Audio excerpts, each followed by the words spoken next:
जाए ना हम लोग बहनों को ईद देने, बीवी को जो ईद देते हो बीवी नहीं दिखाती पड़ोसन को, वो कोई नहीं दिखाती। जो ईद बीवी को देते हो वो नहीं दिखाती, कहती तूने कोई एहसान किया है, सारा जमाना ही देता है। लेकिन बहन को जो ईदी मिलती है बहन पड़ोसन को दिखाती है।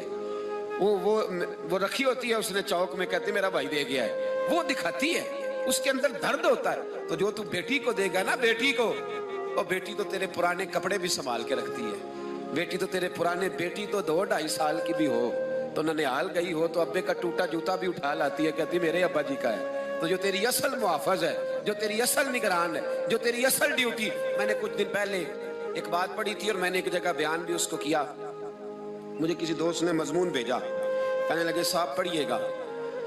उस मजमून में अजीब बात लिखी थी, एक शख्स का इंतकाल हो गया, तो वो एक शख्स का पार्टनर था, कारोबार करता था, बड़ी अच्छी उनकी दोस्ती थी, ताल्लुकात थे, लेकिन जब वो फौत हुआ, जनाजा हो गया, तो उसने अजीब बात कर दी।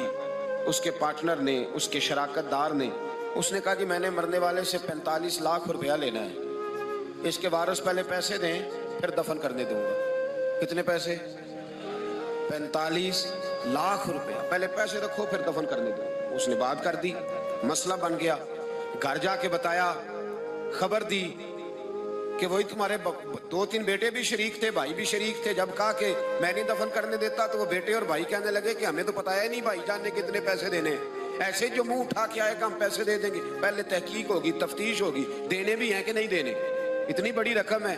किसी ने घर जाके बता दिया, बेटी एक ही थी, उसको बताया तेरे अब्बे को दफन नहीं करने दे रहे, कहने पहले पैसे रख।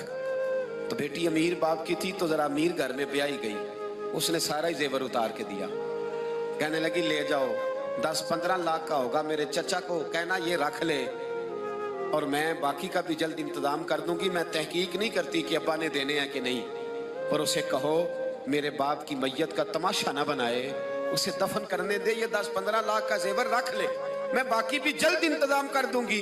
बेटी ने जब वो भेजा ना 15 लाख का जेवर और उसके उस पार्टनर को दिया तो पकड़ के रोने लगा और हाथ बांध के कहने लगा सारे मुझे माफ कर दो, मेरी मजबूरी थी, मैंने ये कहानी बनाई है।